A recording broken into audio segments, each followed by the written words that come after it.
Damos gracias, Señor Dios nuestro, porque ya luego de la fiesta de Navidad, poco a poco vas reuniendo tu pueblo aquí en tu iglesia, Señor. Damos gracias, Padre, por los que vas a integrar, Señor, a convocar, para que también durante este año, Señor, hasta el momento en que tú vengas a recogernos, pues invoquemos juntos tu santo nombre, Señor, nos edifiquemos en tu palabra y nos gloriemos, Señor, en ti, Padre. Damos gracias, Señor, por esta iglesia local, Señor, el ministerio, a cada uno de los que están sirviéndote, Señor, y de antemano, Señor, pues agradecemos por aquellos que este año también van a consagrarse a ti en un servicio, Señor, digno de tu gloria, Señor. Te pedimos que nos presidas en este tiempo, dirigiéndonos mediante tu Santo Espíritu en la exposición, Señor, pero no solamente en la exposición, también, Señor, en la recepción del mensaje de tu palabra. Bendice, Señor, nuestras almas, te pedimos en el nombre del Señor Jesucristo. Amén. Pueden sentarse, hermanos. Estamos en Lucas, el Evangelio de San Lucas, capítulo 14. Lucas 14. Evangelio de San Lucas, capítulo 14. Los versículos que van del 31 al 35 hacen referencia al último himno que cantamos, cuando el Señor se lamenta sobre Jerusalén por el hecho de que había sido una ciudad donde el Señor había querido muchas veces congregar, hacer la cabeza o centro de su pueblo. Sin embargo, habían sido renuentes siempre a la guianza del Señor, ¿verdad? Entonces ahora en el capítulo 14 de Lucas podemos entonces nosotros tomar estas enseñanzas desde el 1 hasta el 26, que se refiere al 24, perdón, que se refiere a un mismo episodio. Es el episodio en el cual el Señor Jesucristo es invitado a comer en la casa de un fariseo. ¿Ya lo tienen todos? Lucas capítulo 14. Aconteció un día de reposo que, habiendo entrado para comer en casa de un gobernante que era fariseo, estos le acechaban. Y aquí estaba delante de él un hombre hidrópico. Entonces Jesús habló a los intérpretes de la ley y a los fariseos diciendo: ¿es lícito sanar en el día de reposo? Mas ellos callaron, y él tomándole le sanó y le despidió. Y dirigiéndose a ellos dijo: ¿quién de vosotros, si su asno o su buey cae en algún pozo, no lo sacará inmediatamente, aunque sea en día de reposo? Y no le podían replicar a estas cosas. Observando cómo escogían los primeros asientos a la mesa, refirió a los convidados una parábola diciéndoles: cuando fueres convidados por alguno a bodas, no te sientes en el primer lugar, no sea que otro más distinguido que tú esté convidado por él, y viniendo el que te convidó a ti y a él, te diga: da lugar a este, y entonces comiences con vergüenza a ocupar el último lugar. Mas cuando fueres convidado, ve y siéntate en el último lugar, para que cuando venga el que te convidó, te diga: amigo, sube más arriba. Entonces tendrás gloria delante de los que se sientan contigo a la mesa. Porque cualquiera que se enaltece será humillado, y el que se humilla será enaltecido. Dijo también al que le había convidado: cuando hagas comida o cena, no llames a tus amigos, ni a tus hermanos, ni a tus parientes, ni a vecinos ricos, no sea que ellos a su vez te vuelvan a convidar y seas recompensado. Mas cuando hagas banquete, llama a los pobres, los mancos, los cojos, los ciegos, y serás bienaventurado, porque ellos no te pueden recompensar, pero te será recompensado en la resurrección de los justos. Oyendo esto, algunos de los que estaban sentados con él a la mesa le dijo: bienaventurado el que coma pan en el reino de Dios. Entonces Jesús le dijo: un hombre hizo una gran cena y convidó a muchos. Y a la hora de la cena envió a su siervo a decir a los convidados: venid, que todo está preparado. Y todos a una comenzaron a excusarse. El primero dijo: he comprado una hacienda y necesito ir a verla, te ruego que me excuses. Otro dijo: he comprado 5 yuntas de bueyes y voy a probarlos, te ruego que me excuses. Y otro dijo: acabo de casarme y por tanto no puedo ir. Vuelto el Señor hizo saber estas cosas a su Señor, vuelto el siervo hizo saber estas cosas a su Señor. Entonces, enojado, el padre de familia dijo a su siervo: ve pronto por las plazas y las calles de la ciudad y trae acá a los pobres, a los mancos, los cojos y los ciegos. Y dijo el siervo: Señor, se ha hecho como mandaste y aún hay lugar. Dijo el Señor al siervo: ve por los caminos y por los vallados y fuérzalos a entrar para que se llene mi casa, porque os digo que ninguno de aquellos hombres que fueron convidados gustará mi cena. He titulado el mensaje de esta mañana, los que están detrás por favor pueden pasar, tomen asiento. He titulado el mensaje de esta mañana, Lecciones de sobremesa. Y hacía memoria con las costumbres hogareñas, que siempre mi padre se sentaba en una cabecera de la mesa con mi madre al lado y todos los hijos, somos 4 hermanos, pues nos sentábamos alrededor, cada uno tenía su puesto específico en la mesa. Y siempre el momento de comer era el momento de, por así decirlo, de interactuar, de uno ponerse al día, de saber cómo van las cosas, cómo te fue en el curso, en la universidad. Muchas veces inclusive la mesa era el lugar donde surgían los problemas, las discusiones, cosas que no es saludable, pero suele suceder, porque es el momento en que muchas veces venían las correcciones o las confrontaciones a las actitudes incorrectas de los hijos. Esto es algo que es una tradición muy sana, una costumbre muy saludable. Hoy día la familia se ha ido nuclearizando al punto tal de que cada quien come a una hora diferente, por motivo de trabajo, por motivo de lo que sea, o de colegio, de enseñanza, de lo que fuera. Un gravísimo error.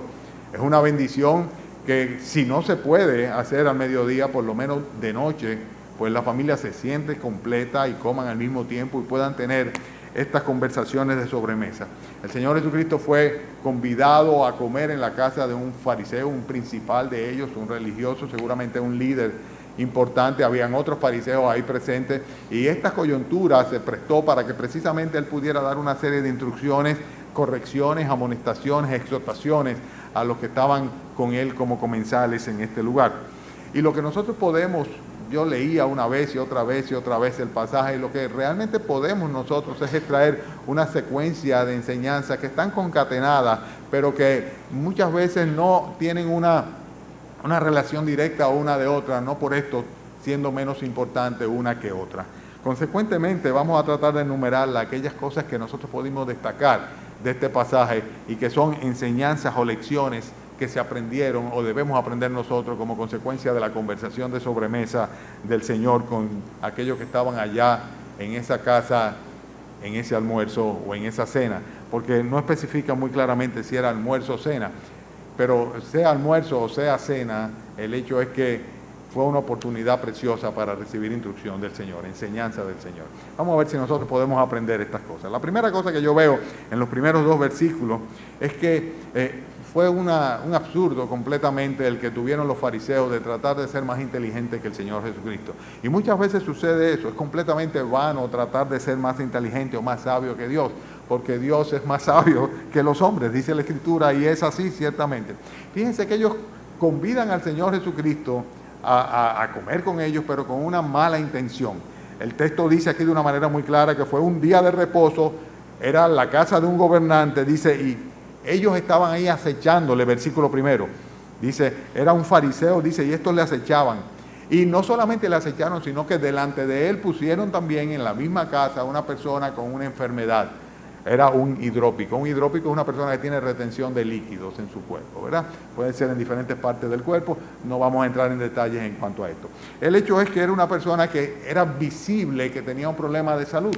Y ya había habido 8 ocasiones anteriores en el cual el Señor Jesucristo en día sábado había hecho milagros y había sido condenado y señalado por los fariseos en diferentes lugares. En este caso el Señor está en la región de Perea y había sido condenado por los fariseos por haberlo hecho, pero en una u otra ocasión no habían podido realmente concretizar una acusación mediante el cual pudieran someterlo delante del Sanedrín como un violador de la ley mosaica, porque los argumentos eran siempre contundentes. En esta ocasión, pretendiendo ser más sabio que Dios, quisieron tentar al Señor o probar al Señor. Realmente se convierte en una tentación cada vez que nosotros tratamos de probar al Señor en esta forma o con esta mala fe o doble intención. Y lo que hacemos nosotros acá, lo que vemos nosotros acá es que el Señor Jesucristo pura y simplemente actúa de una manera confrontativa hacia aquellos que están tratando de poner a prueba su sabiduría y cuestionar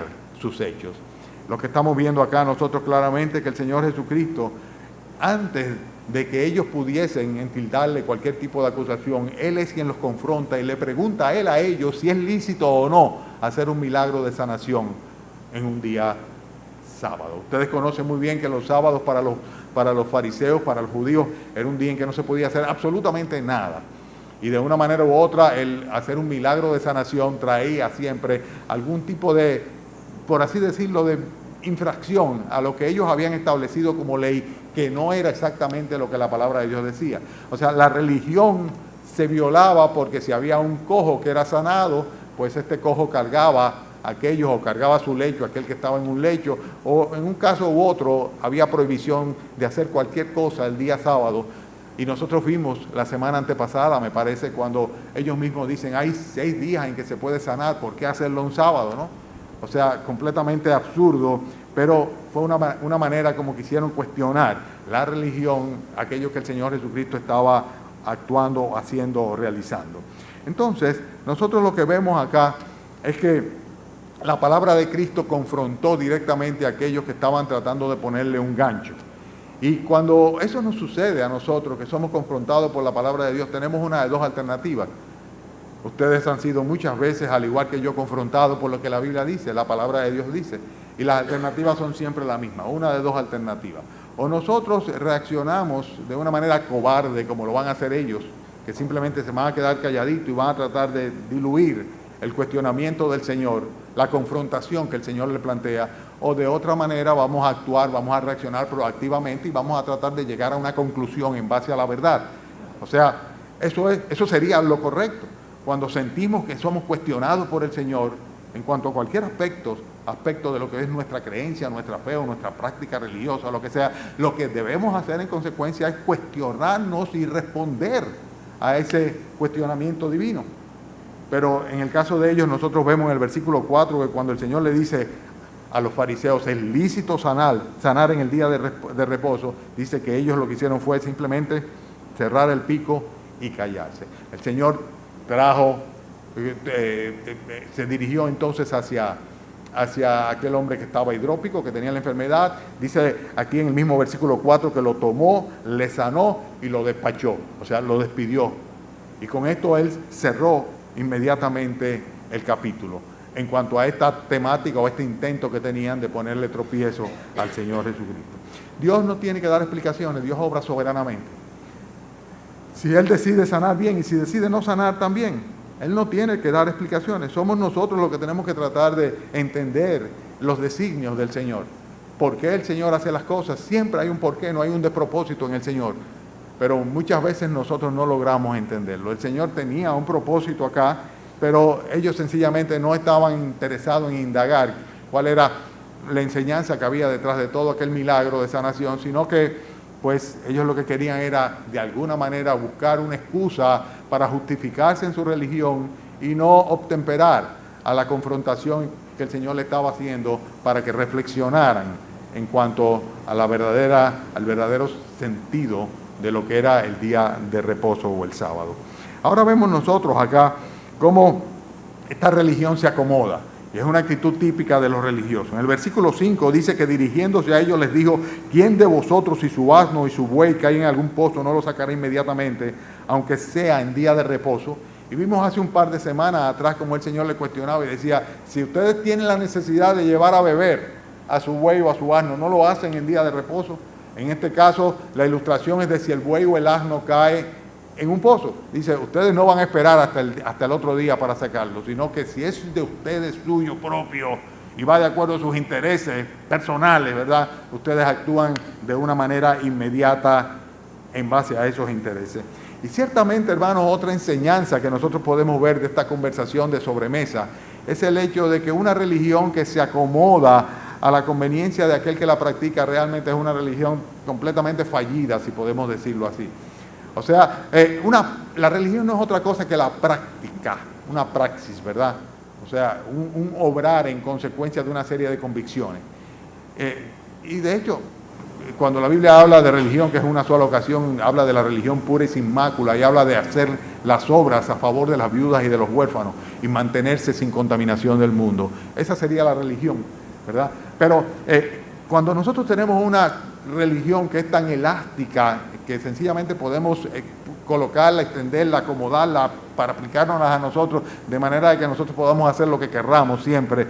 Esto es una religión que no distingue claramente lo correcto de lo incorrecto, y para Dios es fundamental esto. O sea, lo que Dios designa como correcto, lo que Dios, por el contrario, repudia o rechaza por ser incorrecto es algo que tiene un carácter universal. No puede ser condicionado a la conveniencia de una persona y consecuentemente no hay religión que tenga el poder de hacer esa acomodación o ese acomodamiento.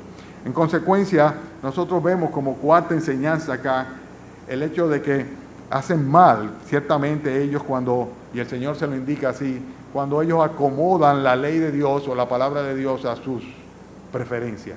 Y muchas veces nosotros tendemos a hacer lo mismo también. Cuando vemos definitivamente que la Biblia dice algo que no es exactamente lo que quisiéramos, pues tratamos de echarlo a un lado y irnos por el lado de lo que sí nos conviene o de lo que sí queremos. Pero vemos más enseñanza. En el versículo 7 vemos otra enseñanza importante, otra lección de sobremesa acá. Y viene como consecuencia de la observación del Señor de los otros comensales. Y él vio que todo el mundo comenzaba a tomar los principales lugares. El orden en que se colocaban las personas en aquel entonces partía del centro que era guardado para la persona principal o el que estaba convidado, el invitado principal, y al lado estaba el anfitrión. Y a partir de ahí pues se iban colocando los lugares. ¿Ustedes recuerdan la conversación de los discípulos con el Señor? Cuando querían sentarse a su derecha o a su izquierda, buscando los lugares principales siempre, a la derecha o a la izquierda del puesto principal. No, hoy día se utiliza mucho lo que se llama la mesa de honor, y esa mesa de honor pues la vemos nosotros en cualquier tipo de evento, y sobre todo cuando hay una cena o un almuerzo, etcétera. A veces son almuerzos ejecutivos, a veces son cenas o eventos que se producen donde siempre hay una mesa de honor y luego hay una cantidad de mesas de comensales. Y entonces nosotros vemos acá cómo ellos estaban preocupados por coger los principales lugares en la mesa. Seguramente donde las cámaras les enfocaran, ¿verdad? Y donde salieran en el noticiero. Estaban buscando ahí cómo poder ellos destacarse. Y es siempre la búsqueda del ser humano de preeminencia, o sea, de tener importancia y de ser respetado, admirado por los demás. Y nosotros vemos que ellos estaban aquí buscando un lugar que no era realmente necesariamente el que el Señor tenía para ellos. Y es una estupidez, una tontería, es completamente absurdo que nosotros busquemos la alabanza propia. Si Dios quiere exaltar a uno de sus hijos, pues Él lo pondrá en posición de honra, y en esa condición entonces debemos honrar al que merece honra o al que tiene honra. Pero pretender nosotros, como hacen la gente del mundo, buscar lugar de honra por nosotros mismos es algo que ciertamente no es lo que la Biblia dice. En 2 Corintios capítulo 10, versículo 18, dice que no es aprobado aquel que se alaba a sí mismo, sino aquel a quien Dios es el que lo alaba. Consecuentemente, debemos nosotros esperar que sea el Señor que nos coloque en los lugares donde Él quiere y no buscar reconocimiento. Y el Señor estaba aquí pues amonestándole a ellos que estaban empujando por tomar el lugar principal en la mesa directiva. El Señor le dice pues pura y simplemente que eso era una situación que no era sabia la que ellos estaban haciendo. Dice por el contrario, si tú vas a un lugar donde hay muchas personas y algunos asientos de importancia, dice procura no tomar el lugar desde el cual tú puedas ser avergonzado cuando te digan deja lugar a otra persona y echa para atrás, sino que ponte en un lugar donde en caso de que te corresponda o que te quieran de alguna manera exaltar, pues te inviten a pasar adelante a fin de que estés finalmente en el lugar donde Dios quiere que tú estés. Hermanos, muchas veces nosotros tendemos a empujar y a pretender y a forzar por lograr posiciones que no son las que Dios quiere para nosotros. Y de poco sirve o de poco vale tener la admiración o la aprobación de todo el mundo si realmente Dios no va a bendecirnos desde ese lugar donde nos colocamos. Yo creo ciertamente que las oportunidades no siempre vienen del Señor, y para nosotros poder discernir si viene o no del Señor, tenemos nosotros que orar y esperar a que sea Él que nos diga en el momento oportuno, mira, camina para acá adelante y ponte en tal lugar. Y esto en todos los planos de la vida. Esto sucede dentro de una congregación.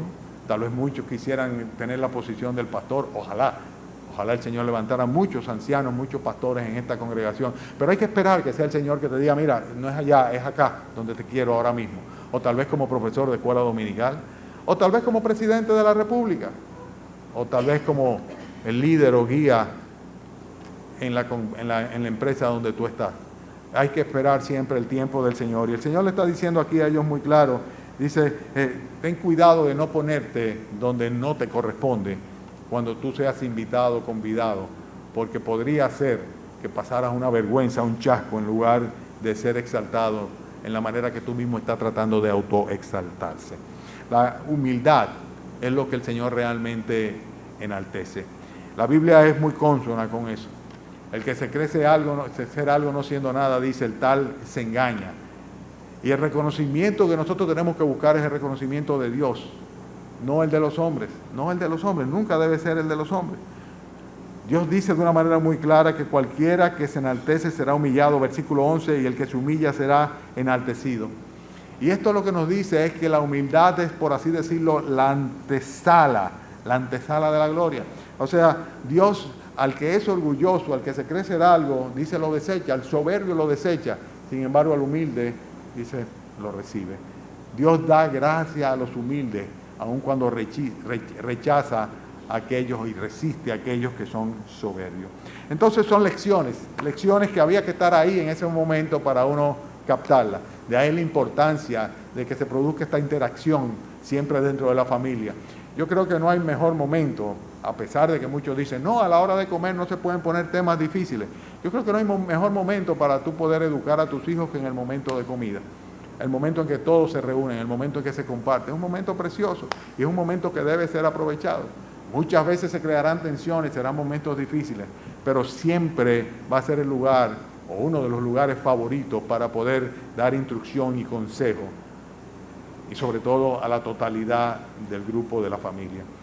Hermanos, recuérdenlo siempre eso, traten de no nuclearizarse, traten de tener un momento al día que ojalá sea otro adicional al tiempo del devocional familiar, pero cuando ya los hijos crecen y cuando cada quien tiene sus obligaciones y cuando el esposo y la esposa trabajan cada uno y tienen horarios diferentes. Me decía la hermana Lilian ayer o antes de ayer que tenía que levantarse de las 5 de la mañana todos los días para poder hacer tantas cosas para llegar a su trabajo. Es difícil, por ejemplo, en la mañana poder que les dé tiempo para reunirse, pero al mediodía tal vez no pueden, pero tal vez entonces por la noche. O sea, tienen que buscar el momento en el cual pues pueda producirse esta interacción y pueda aprenderse de estas lecciones de sobremesa, como nosotros los vemos acá.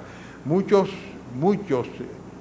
letrados, entre comillas, que están ocupando posiciones públicas de importancia, cuando tú los tratas de una manera personal o los observas en su comportamiento, te das cuenta de que no tienen una formación familiar correcta, porque posiblemente vienen de familias completamente nuclearizadas. O sea, cada quien andaba por su lado, no había un papá y una mamá que se sentaban y que le enseñaron inclusive hasta cómo tomar el cubierto en la mano y cómo cortar la carne de una manera correcta y cómo comer, ¿verdad?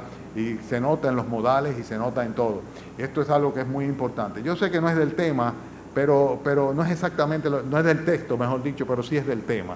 No es del texto, pero sí es el tema. O sea, son oportunidades preciosas. Aquí el Señor está aprovechando la oportunidad de ser convidado a la casa de un fariseo, donde había otro fariseo y donde había una cantidad de más de personas invitadas para dar lecciones.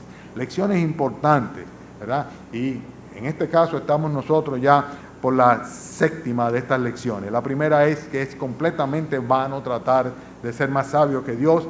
La segunda es no actuar con cobardía cuando el Señor Jesucristo nos confronta con la palabra, como ellos actuaron, que simplemente lo que hicieron fue que se quedaron callados. La tercera es simplemente aceptar que Dios obra de una manera soberana, sin dar explicaciones, no acomodar la religión a nuestra conveniencia, porque esta sería una mala religión, y pretender o cuidarnos de que el ego o el egoísmo no nos haga pues buscar por nosotros mismos puestos de reconocimiento, que no nos importe tanto la aprobación o el reconocimiento de los hombres como para nosotros tener que empujar por encima de otros o apoyarnos pisando a otros para lograr el puesto que el Señor no tiene para con nosotros. En consecuencia, ver y confirmar que la actitud que Dios aprueba es la actitud humilde y que Dios es quien finalmente tiene que decirnos cuál es nuestro lugar y tenemos que tratar de ser fieles honrando el lugar donde el Señor nos coloque. Otra bienaventuranza, otra lección aquí importante es la bienaventuranza de recibir la recompensa de parte de Dios y no de los hombres. Es lo que dice el versículo 13. Versículo 13. ¿Estoy hablando muy rápido? No. Ah, qué bueno. ya se acostumbraron. El versículo 13 dice, mas cuando hagas banquete, llama a los pobres, los mancos, los cojos, los ciegos, y serás bienaventurado porque ellos no te pueden recompensar. ¿Pero qué dice luego? Dice, pero te será recompensado en la resurrección de los justos. Hay un versículo que es importantísimo, está en la Biblia y muchas veces pasa por desapercibido, que dice que el que da al pobre presta a Dios. Y es el hecho de que cuando nosotros ayudamos a una persona en necesidad, el Señor lo está tomando en cuenta y lo está poniendo en nuestra cuenta ya. Y es la misma idea que se presenta acá. Cuando nosotros actuamos esperando recibir recompensa de aquellos hacia quien hacemos el favor o la gracia, pues en consecuencia nosotros, si recibimos una retribución, si nosotros recibimos una recompensa por lo que hemos hecho, pues automáticamente ya hemos sido recompensados. Pero Dios toma en cuenta cuando nosotros hacemos las cosas sin esperar ser correspondidos. Este es un mundo de intereses. O sea, todo el mundo hace las cosas con algún interés, alguien quiere algo, y es un problema porque todo el tiempo tenemos que estarnos cuestionando, inclusive dentro de las congregaciones muchas veces. O sea, esperamos algo, aunque sea el reconocimiento o el que te diga mi hermano, mi hermana, bien hecho o lo que fuera, pero es tan frecuente que nosotros veamos las personas que necesitan un reconocimiento y que hacen las cosas esperando reconocimiento. Pero eso es un error, un mal móvil. El Señor Jesucristo lo está diciendo aquí de una manera muy clara.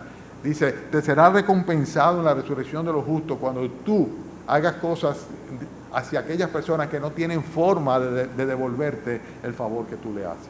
Y estas son las oportunidades que nosotros debemos estar acechando, procurando, permitiendo que se produzcan, ¿no? Las oportunidades en las cuales nosotros podamos compartir las cosas que el Señor nos da, y en particular aquí hace referencia a almuerzo, a bienes, a banquete, dice, con aquellas personas que ciertamente tienen necesidades y que no nos pueden devolver el favor en términos iguales. Si yo me reúno con mi familia, pues lo más natural es que yo invite a mi familia me invite a mí, pero ahí no hay ninguna recompensa. La recompensa está en la retribución o en la correspondencia a la invitación. Pero cuando no puede ser así, entonces sí tenemos la nota del Señor que nos las apunta a nuestra cuenta allá en el reino de los cielos. Dice, entonces, en la resurrección de los justos, en ese momento nosotros podremos tener el beneficio de haber actuado sin esperar ser correspondido. Recuérdense de eso siempre, hermanos. Son lecciones de sobremesa que el Señor está dando a este grupo que estaba allá y a nosotros también. Vamos a ver un punto más, el punto final. Este mensaje promete ser muy corto a pesar de que estamos cubriendo 24 versículos. Hay veces que cubrimos 1 o 2 versículos y los mensajes son más largos. Pero esta parte es muy interesante porque dentro del mismo contexto de la cena en la casa del fariseo, el Señor pues da una segunda parábola. Hay un versículo acá donde dice donde hace referencia a que se trataba de una parábola. ¿Dónde está esto? El versículo 7, observando cómo escogían los primeros asientos a la mesa, refirió a los convidados, que dice una parábola, ¿verdad? Pero ahora, en el versículo 15 o del versículo 15 en adelante, nosotros vemos que hay una segunda parábola. Y dice, oyendo esto, uno de los que estaban sentados a la mesa, con él a la mesa, le dijo, bienaventurado el que coma pan en el reino de Dios. Y ese grito de bienaventurado el que coma pan en el reino de Dios viene siendo como dichoso es, o qué dicha tiene, o qué suerte de aquel que va a estar allá, como si fuera un asunto de aventura o de suerte o de por así decirlo, de azar, en el cual unos podrán tener la dicha de estar y otros podrán no tener la dicha de estar. Bienaventurados los que tengan la oportunidad de estar allá en el reino de Dios compartiendo con el Señor. Esa fue la expresión que uno de estos que estaban allá dijo delante del Señor, y el Señor no podía quedarse callado. ¿Y por qué no podía quedarse callado el Señor? En primer lugar, porque no se trata en absoluto de un asunto de suerte el ser copartícipe de las cenas de las bodas del Cordero que se van a celebrar en el reino de los cielos.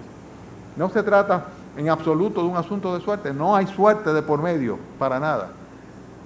Entonces el Señor Jesucristo le da esta parábola, y en esta parábola la primera cosa que nosotros vemos claramente es que se requiere de una invitación que el Señor manda, y de hecho mandó de una manera muy especial al pueblo de Israel, al pueblo judío. El Señor mandó una invitación de primera mano. Hay otra parábola que hace referencia también, o sea, es semejante a esta, la fiesta de bodas, en el cual pues un rey hace bodas a su hijo, ¿verdad? Y en este caso, en esta parábola que está el Señor enseñando acá, vemos nosotros una vez más que hay una invitación que es requerida, o que es enviada, mejor dicho, y esta invitación la hace el Señor de una manera soberana. Para una persona ser parte de la cena de las bodas del Cordero, la cual Apocalipsis dice, bienaventurados aquellos que son llamados a la cena de las bodas del Cordero, y esas son palabras verdaderas de Dios, pues para uno formar parte, lo primero que tenemos que recibir es una invitación de primera mano de parte de Dios. ¿Y quiénes han recibido esa invitación? Todos aquellos que han conocido de la verdad de Dios a través de la revelación divina. De una manera muy especial Israel. Israel recibió la primera invitación y aceptaron la invitación.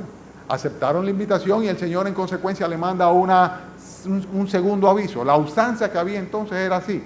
Cuando iba a haber una celebración, una fiesta, la persona mandaba la invitación, y hoy día también en cierta manera se usa aquello de responder s'il vous plaît. RS, qué sé yo qué que le ponen, RSVP. Eso yo no sé por qué, porque eso es francés, ¿verdad? Y entonces yo no sé por qué lo ponen, pero RSVP. Y es el hecho de avísame si tú vas a venir o no vas a venir, para que si es así, yo no tenga que contar o yo no cuente con que tengo que dejarte un puesto en la mesa. En las bodas, por ejemplo, casi siempre se pide eso, de manera de que si va a haber que pagar por el comensal, pues no se pague por más de aquellos de los que van a participar. Muchas veces son invitaciones que se reciben como cortesía y no se responde a ellas. Pero una vez que tú te comprometes y tú dices, sí, yo voy, ¿verdad? Bueno, pues lo que tienes es que simplemente ir. Y el Señor mandó una invitación de primera mano al pueblo de Israel, la cual aceptó. Pero es interesante como cuando habla de esa invitación, habla de muchos. En el versículo 16 dice, un hombre hizo una gran cena y convidó a muchos. No a todo el mundo, sino a muchos. Y la Biblia es consona en eso cuando dice muchos son llamados, ¿verdad? No todo el mundo es llamado, ciertamente. Soberanamente Dios le da la oportunidad a algunos de conocer de este llamamiento a salvación. A pesar de que Dios se revela a los hombres en todo lugar, de manera de que, aunque sea tentando, puedan hallarle si de corazón le buscan, pero aquellos que le encuentran reciben una invitación, sin lugar a duda, de primera mano de parte del Señor. En este contexto, el Señor está hablando de lo que sucedió o habría de suceder con Israel.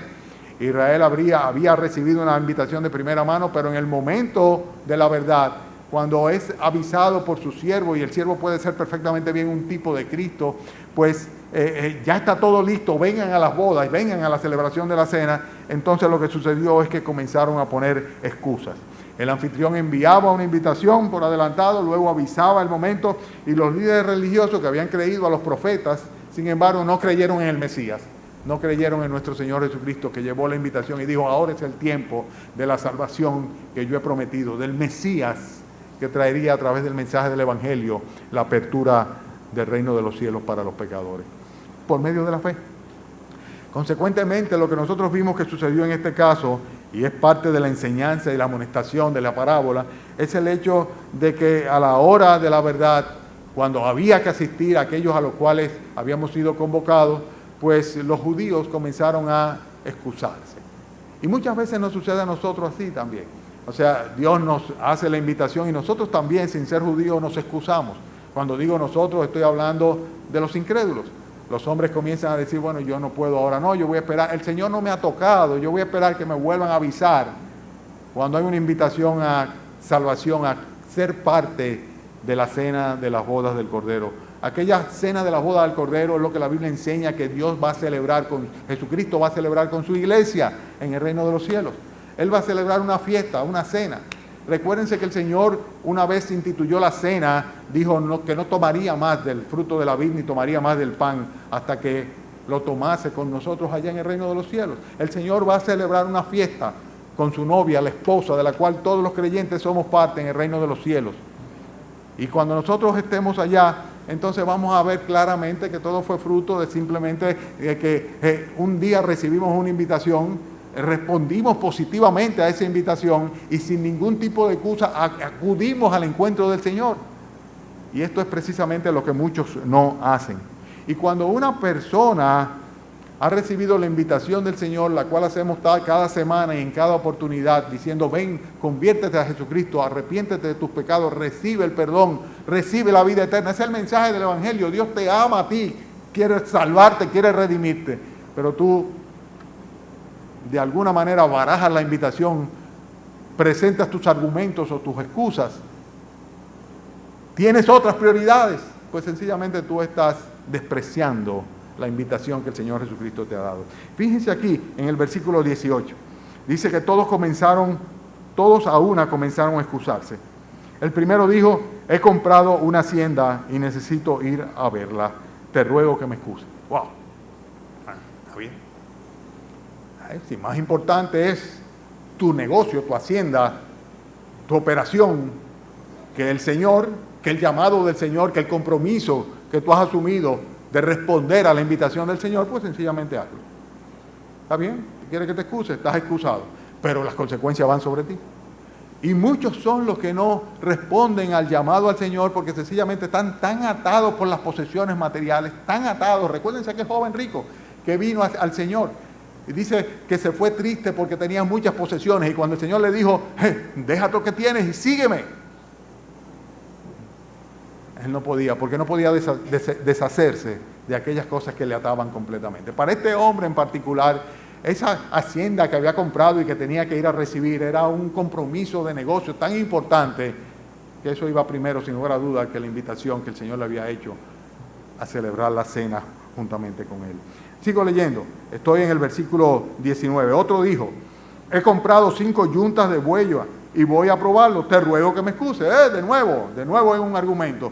O sea, es otra prioridad la que yo tengo. Yo tengo otra prioridad. Ahora mismo yo tengo que probar estas yuntas de buey. O sea, yo tengo que ver si esto está funcionando bien o si hice un mal negocio, ¿verdad? Pero tengo necesariamente que hacer que estas cosas se prueben y ver cómo caminan. Ocupación, trabajo, dedicación. ¿Cuántas personas muchas veces simplemente están tan ocupadas que no pueden? Y ellos pretenden ser excusados delante del Señor y le dicen, Señor, excúsame, otro día yo me voy a ocupar de responder. Y fíjense el próximo dice, versículo 20, acabo de casarme, por tanto no puedo ir. Óyeme, cualquiera lo justifica, claro, ocúpate de tu mujer, ocúpate, que es natural que no quiera venir.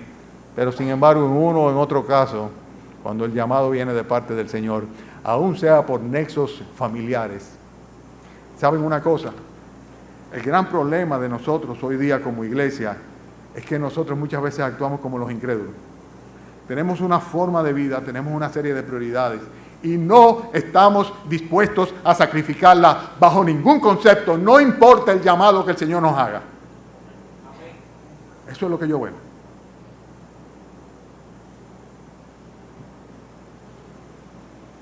No importa el llamado. Mis prioridades tú las comprendes, Señor, y consecuentemente, excusa.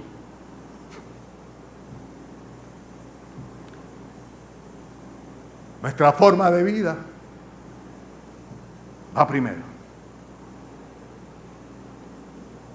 Las cosas que en el mundo son importantes, aunque yo no sea del mundo, van primero. Y esto lo veo día a día con mucha tristeza en algunos de ustedes, hermanos.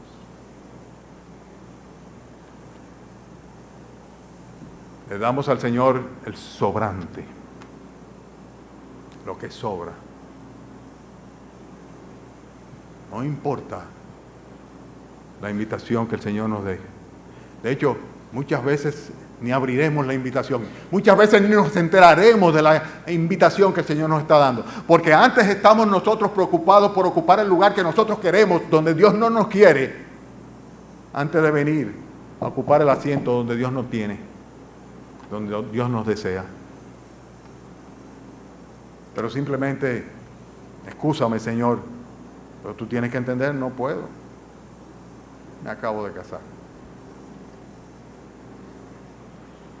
¿Saben una cosa?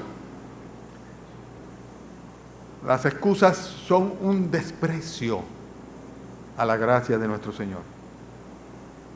Un desprecio a su gracia. ¿Y saben lo que sucede? Que sencillamente cuando uno desprecia la gracia del Señor Jesucristo, esto nos va a excluir definitivamente del disfrute de su reino.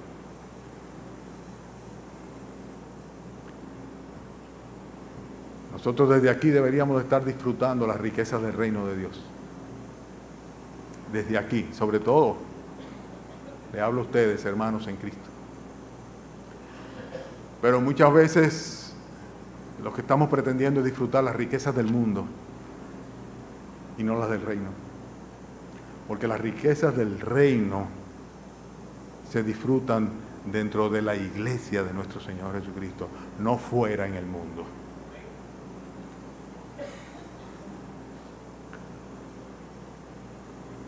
Durante 20 siglos, Dios ha estado mandando invitaciones a los pecadores. Invitación a venir, a celebrar con Él, a prepararse para estar apropiadamente listos y vestidos para la cena de la boda del Cordero. Sin embargo, lo que nosotros vemos es que muchos han rechazado la invitación, pero aún hay lugar. Cuando el Señor dice, ve y busca ya a los que están, a los cojos, a los ciegos, etcétera, etcétera, aquellos que no tuvieron tal vez el privilegio de una invitación de primera mano, pero que sean invitados también, aquellos necesitados, aquellos que realmente sienten una necesidad de ser bendecidos por Dios. Y tráelos y fuérzalos a entrar. Vemos nosotros que aún así todavía queda espacio. Le dice el siervo, Señor, todavía hay espacio. Él le dice, sigue hasta que la casa esté llena. Va a llegar un momento en el cual el evangelio predicado a los gentiles, ya no a los judíos, va a traer como resultado el hecho de que se va a salvar el último de los creyentes mediante el mensaje del evangelio. Cuando eso suceda, se terminó. Ya no hay más chance. Pero todavía hoy día hay chance. Todavía hoy día hay oportunidad. Todavía hay espacio. Aún hay lugar dentro de la familia de Dios. Nosotros tenemos que responder correctamente desde la posición que estemos. Si no tienes a Jesucristo como Señor y Salvador y estás recibiendo una invitación a compartir con Él por una eternidad allá en el reino de los cielos, te recomiendo ciertamente que vengas a los pies de Él y le digas, Señor, aquí estoy, acepto la invitación, te acepto a ti, para que tú seas mi Dios, mi Señor, mi prioridad, mi vida, mi todo, mi ser. Pero si eres un creyente en Cristo, si una vez hiciste eso, entonces debería de reflejarse en tus prioridades y no buscar excusas. Asegúrate de estar sentado, si has sido invitado, en el lugar que Dios te quiere y no en el que tú quieres. Vamos a orar.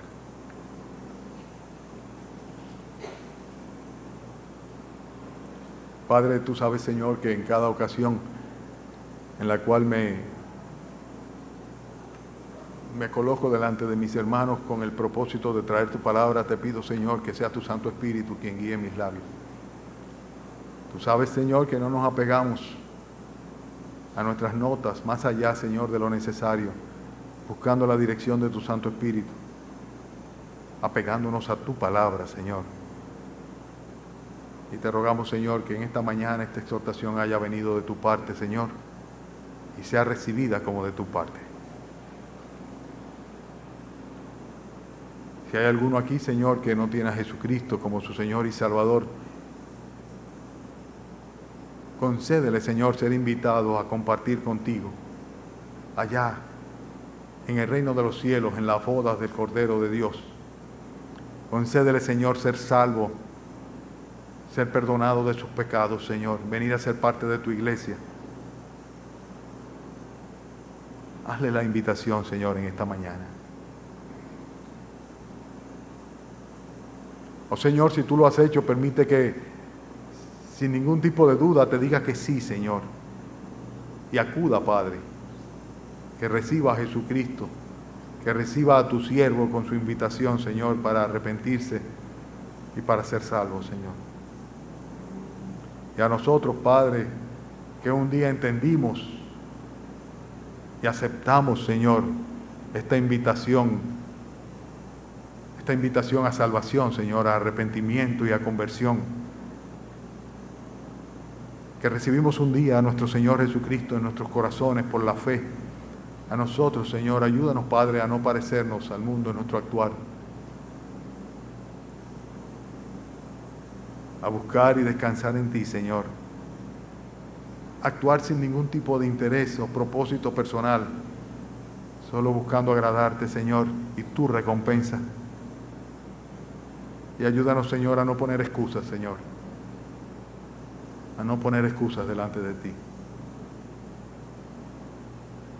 Bendice tu casa, Señor, tu pueblo, esta iglesia local en este tiempo. Bendice cada hermano y cada familia, Señor. Edifícanos, Señor. Mira, Padre, de los hijos que no son creyentes, Señor. Pon la carga en el corazón de mis hermanos padres, la salvación de sus hijos por encima de todo lo demás que puedan darle, Señor, aún del alimento físico, Señor, más allá de la formación intelectual, más allá de la salud, Señor. Pon carga en mis hermanos sobre la salvación de sus hijos, Señor, que no descansen de clamar a ti, Señor. Invita, Señor, a nuestros jóvenes y a nuestros niños, Señor, a ser parte de tu reino. Sálvales, Señor, te suplicamos. Concédenos estar listos, Señor, para en cualquier momento acudir a las bodas, Señor.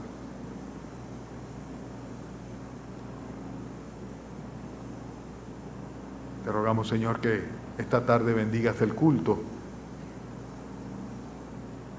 y el tiempo de la comunión, de la Santa Cena, Señor, también, así como la exposición de tu palabra y la dirección.